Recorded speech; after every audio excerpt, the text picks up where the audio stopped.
Madame, Monsieur, bonjour. Une infirmerie scolaire au sein de l'école Magoga dans la commune de Mongafula pour la prise en charge gratuite des soins de santé primaire des élèves, un don des anciens stagiaires de l'agence japonaise. Vous suivrez son implantation dans ce journal magazine. Quid de la recherche en santé mondiale Prisme?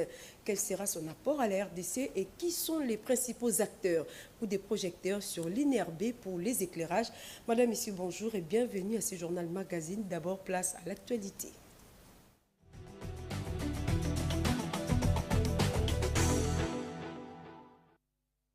Ils se tiennent à Manama, au royaume du Bahreïn, où les travaux de la 146e session de l'Assemblée de l'Union interparlementaire, les discussions se déroulent autour du thème principal, à savoir promouvoir la coexistence pacifique et les sociétés inclusives. À l'issue de ces travaux, les résolutions attendues seront adoptées par cette Assemblée. Le détail avec Robert Ndaye.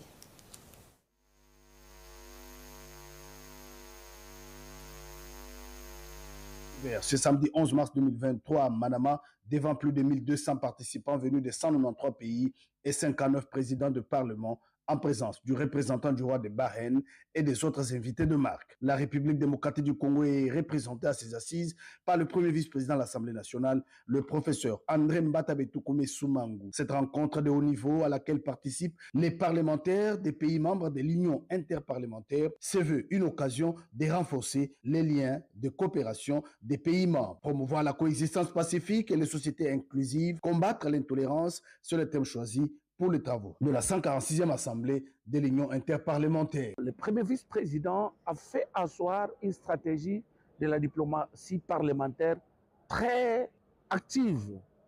Parce que c'est grâce à cette stratégie aujourd'hui que nous sommes en train d'entrer dans les corridors parlementaires internationaux.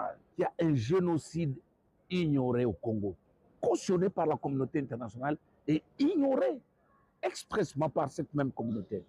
Plusieurs allocutions ont été prononcées à la cérémonie d'ouverture. Chacun est revenu sur la paix. Le monde aujourd'hui devient plus divisé, moins tolérant et moins pacifique. Le secrétaire général des Nations Unies, Antonio Guterres, qui est intervenu par visioconférence, a dit que la coexistence pacifique et inclusive recule partout dans le monde, alors que l'intolérance et la discrimination augmentent. Ces forums s'imposent comme interface de la diplomatie parlementaire et une étape cruciale pour le débat autour des questions sécuritaires. La République démocratique du Congo attend beaucoup de ces assises face à la crise à l'Est avec l'agression rwandaise. Bien avant l'ouverture des travaux, le premier vice-président de l'Assemblée nationale, le professeur André Mbatabe-Toukoumé Soumangu, avec sa diplomatie parlementaire offensive, a échangé avec le secrétaire général de l'Union interparlementaire pour que la question de l'insécurité à l'Est de la RDC soit inscrite au débat d'urgence lors des travaux. Une requête a été déposée quant à ce. Des retours en RDC pour parler du programme de développement des 145 territoires que compte la République démocratique du Congo. Ce programme a totalisé une année depuis son lancement. Qu'en est-il en ces jours de la matérialisation du dit programme qui vise entre autres la transformation des conditions précaires et des cadres de vie des populations? Le Premier ministre Samuel Kondé était face aux responsables des agences d'exécution du programme des 145 territoires, nous dit Pati Tondo dans son reportage. Bientôt, les Congolais pourront palper quelques réalisations du programme de développement à la base des 55 territoires de la République démocratique du Congo. Écoles, centres de santé et bâtiments administratifs seront livrés au gouvernement d'ici avril 2023. Les membres du gouvernement, les agences d'exécution et les experts étaient réunis autour du Premier ministre et chef du gouvernement, Jean-Michel Samalukonde Kyenge, qui tenait à recevoir leur rapport sur l'état d'avancement des travaux. En ce qui concerne les routes, les premiers acomptes ont été déjà versés par le gouvernement pour la réhabilitation des 33 000 km de routes de dessertes agricoles, affirmation de Patrick Mouyaya, ministre des Médias, porte-parole du gouvernement. Nous venons de finir 3 heures de réunion avec le Premier ministre dans le cadre du comité de pilotage. Comme vous le savez, depuis le 12 janvier dernier, le président de la République avait pris une ordonnance qui organise le programme de développement local de 145 territoires et nous avons eu l'occasion d'avoir le premier rapport des différentes agences et c'est franchement surprenant que vous dites que vous ne voyez rien. Ça veut dire que le volet de la communication n'a pas encore été bien perçu. C'est l'un des points sur lesquels nous avons discuté. Aujourd'hui, les agences ici représentées pourront brièvement vous dire ce qu'ils ont déjà pu faire, mais les grands travaux ont déjà commencé. Il y a même des premiers ouvrages qui pourront être livrés dès les mois prochains.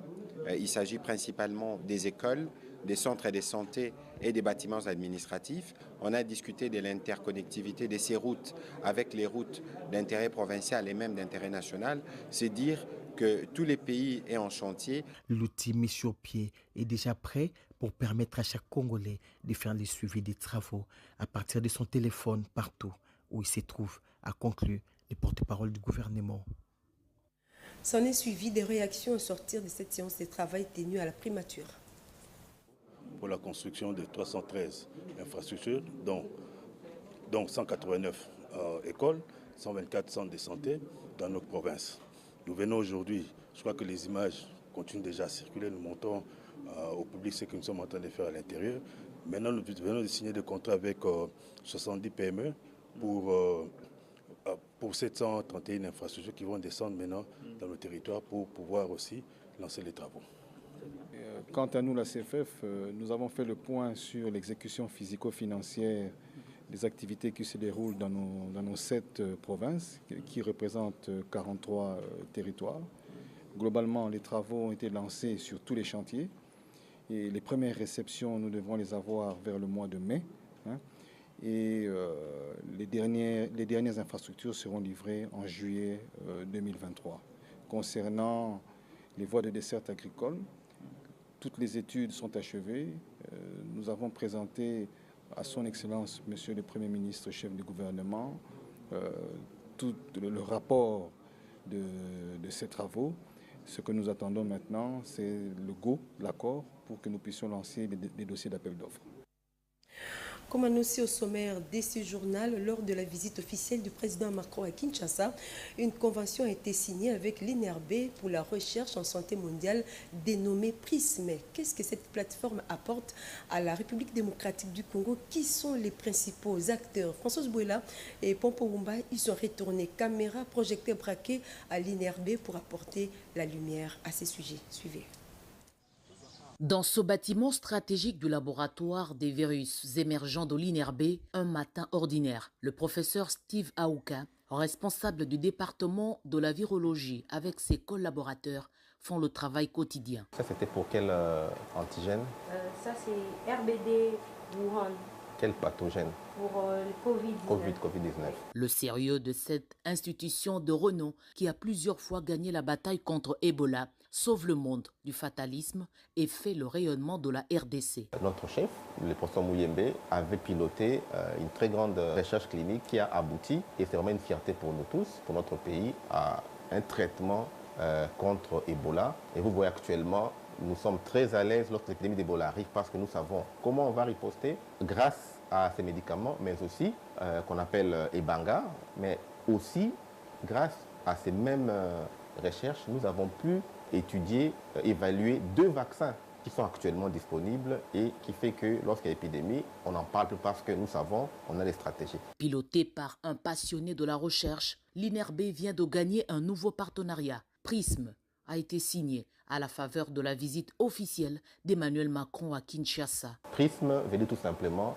plateforme de recherche internationale sur la santé mondiale. Ça apporte d'abord un cadre de concertation. L'INRB a été construit grâce à la collaboration avec la France.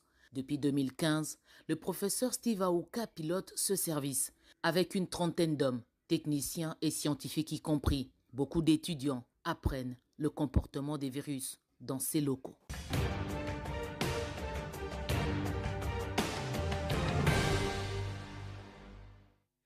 La situation sécuritaire préoccupante dans l'Est de la République démocratique du Congo et les processus électoraux, des sujets au cœur des échanges du président de la République Félix-Antoine Tshisekedi avec une délégation du Conseil de sécurité des Nations Unies en séjour à Kinshasa.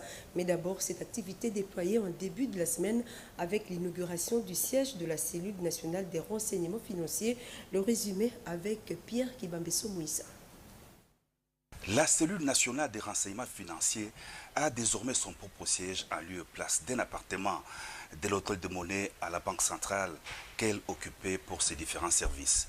C'est un immeuble acquis de 5 étages, rénové en profondeur, qui a été inauguré en début de semaine par le président de la République, Félix Antoine Tshisekedi Tshilombo. Cet immeuble conforte l'autonomie financière et administrative de cette cellule placée sous tutelle du ministère des Finances.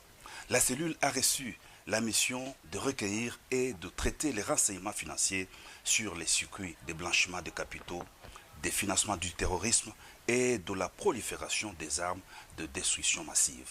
Un émissaire du président angolais Joao Lourenço a été reçu à la Cité de l'Union africaine par le président de la République Félix Antoine Tshisekedi Tshilombo. Le ministre angolais des Affaires étrangères, Tete Antonio, est venu faire la restitution au chef de l'État de toutes les activités menées par le président angolais, médiateur désigné par l'Union africaine dans le cadre du processus de Luanda, conformément aux décisions et résolutions du sommet de l'UA de février dernier. Le 8 mars, journée internationale de la femme. Cette année en RDC, plus de 5000 femmes représentant différentes couches sociales et corps des métiers étaient à la rencontre du président de la République Félix Antoine Tshisekedi Tshilombo au Palais du Peuple. Les femmes congolaises ont innové. Contrairement au traditionnel défilé en pagne, cette année, elles ont invité le chef de l'État pour une séance de dialogue direct avec lui sur des questions liées à la condition des femmes et à la promotion de leurs droits. Le président de la République, Félix Antoine Tshisekedi Tshilombo, a rehaussé de sa présence la cérémonie de l'audience publique solennelle de la rentrée judiciaire 2023-2024 de la Cour des comptes dans la salle des banquets du Palais du Peuple. Le premier président de la Cour des comptes a à cette occasion remis au chef de l'État, magistrat suprême et au président de l'Assemblée nationale et du Sénat le rapport de son institution, exercice 2020-2021, conformément à la loi. En séjour à Kinshasa, une délégation du Conseil de sécurité des Nations Unies conduite par Nicole Rivière et Michel Blanc, respectivement ambassadeurs de France et du Gabon aux Nations Unies, a été reçue à la Cité de l'Union africaine par le président de la République Félix Antoine Tshisekedi Tshilombo. Les diplomates onusiens représentant pour le premier les 5 pays membres permanents du Conseil de sécurité et les seconds les 10 pays membres non permanents du Conseil de sécurité ont échangé avec le chef de l'État sur des questions se rapportant à la recherche de voies et moyens susceptibles de mettre un terme à la crise sécuritaire dans l'est de la RDC et au processus électoral en cours au pays.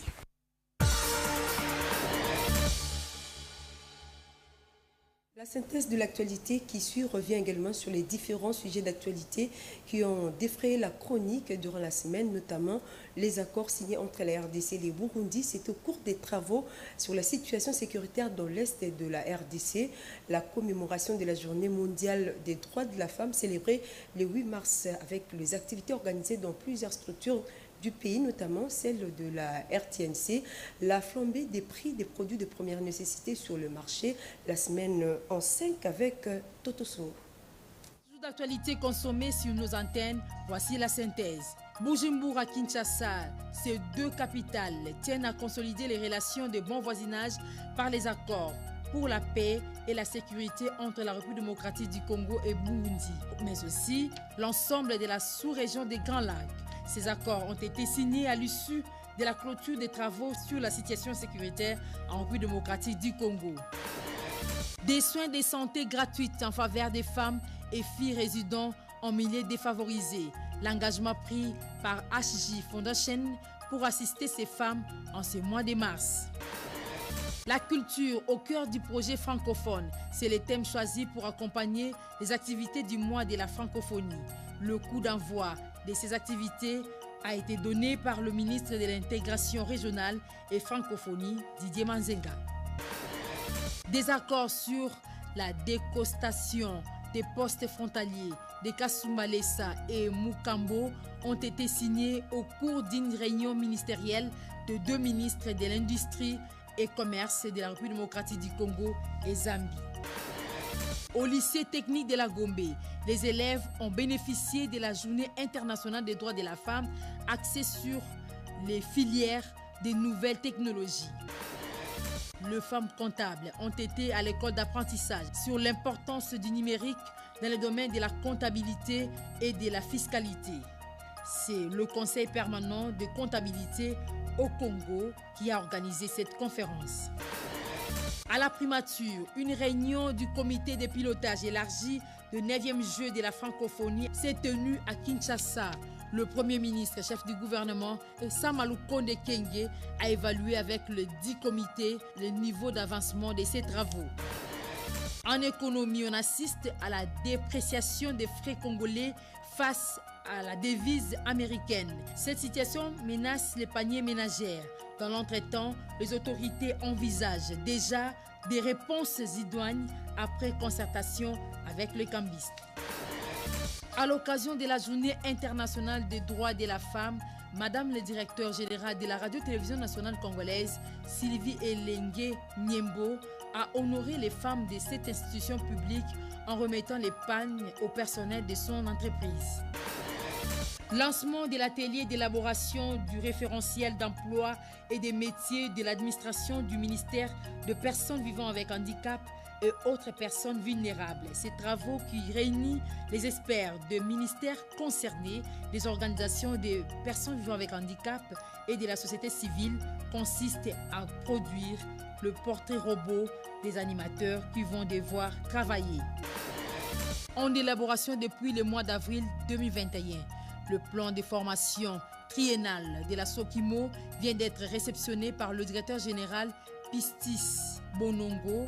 Ce document lui a été remis par le président du Conseil supérieur du portefeuille, Norbert Nkoubou Eluna.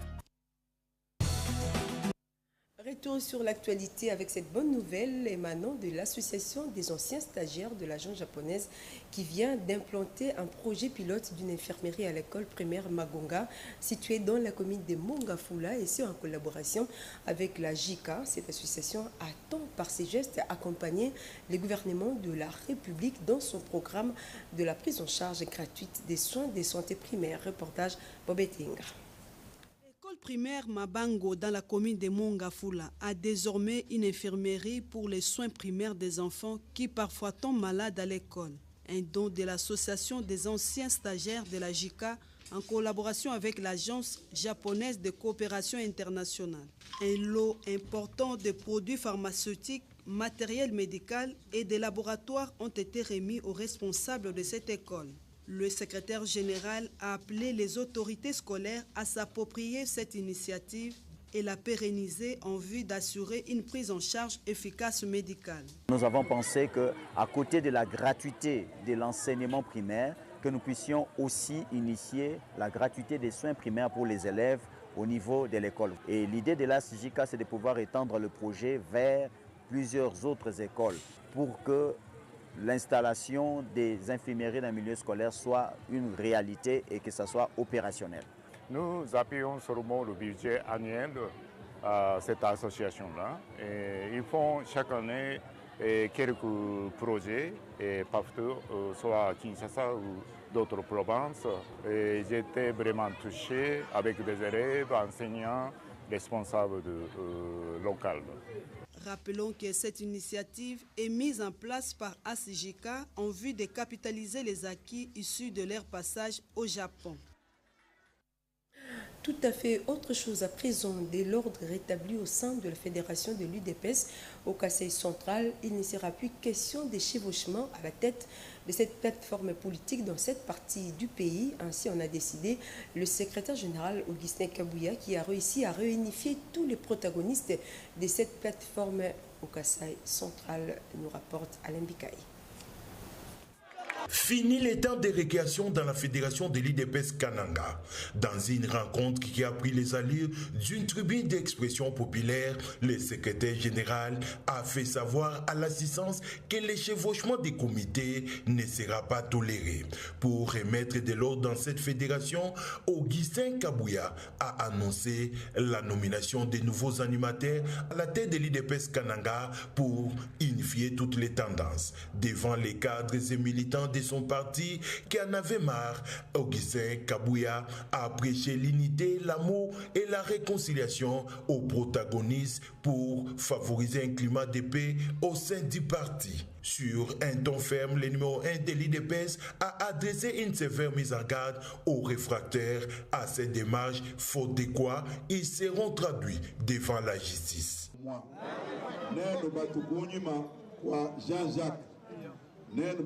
Vous qui appartenez à l'aile Jean-Jacques, aile Katanga ou celle de Touloumé ou encore aile de Kamwanga, je vous annonce aujourd'hui qu'il n'y aura qu'un seul comité fédéral. Un seul bureau de la fédération. Si quelqu'un se soustrait et s'obstine à créer son quartier général, c'est bien celui-là, l'ennemi du chef de l'État.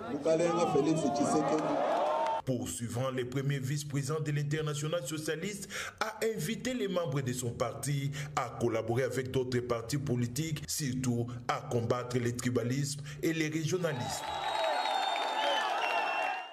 Et avant de clôturer ce journal, un collectif des femmes dans la commune de Massina, dont les maraîchères, les commerçantes et celles qui font la politique, s'est réuni cette semaine en atelier. Le mois de mars oblige à ces catégories des femmes d'évoquer des questions de l'heure, notamment l'autonomisation de la femme dans les domaines numériques et les élections en République démocratique du Congo. Jonathan Mouélé, Régis Kandondi pour le reportage. À l'occasion de la Journée internationale de la femme, le maître Topsin Totobala en a profité pour commémorer la date du 8 mars avec les femmes de la Tchangou. Après la messe d'action de grâce, dite par le père curé Kakou le Paulin en la paroisse Sainte-Isabelle au quartier Mafuta Kizola Massina, direction la salle Saki, où Totobala va aller honorer la femme du monde en général et celle de la RDC en particulier, en tant que celle qui donne vie. Nous avons voulu aujourd'hui célébrer la femme, suivre les pas du chef de l'État qui lui-même honore la femme. Et nous sommes là derrière lui pour honorer aussi la femme congolaise. Et voilà, c'est l'essence de la journée de cette manifestation d'aujourd'hui. Je souhaite d'abord bonne fête à la femme congolaise. Le cadre de l'Alliance de paysans, des ouvriers et de la classe moyenne pour un développement durable, partie de l'Union sacrée pour la nation, a été accompagné de femmes leaders comme Mme Christelle Nzeba afin de sensibiliser sur l'éducation numérique, égalité pour la paix et l'autonomisation de femmes et filles. En RDC, thème choisi pour cette année. Nous avons encouragé les femmes de pouvoir s'impliquer, de pouvoir postuler. Nous voulons que les femmes soient nombreuses pour que nous puissions avoir une forte représentativité pour cette fois au Parlement. Les femmes présentes à cette célébration du 8 mars ont été toutes satisfaites de la manière dont elles ont été honorées. C'en est fini avec cette session d'information. Merci à toute l'équipe technique, Ramada Poki, Christian Biti, Yolande Voka et Jean-Richard Koualé. Merci à vous également de nous avoir suivis. Bonne suite des programmes sur la RTNC. Au revoir.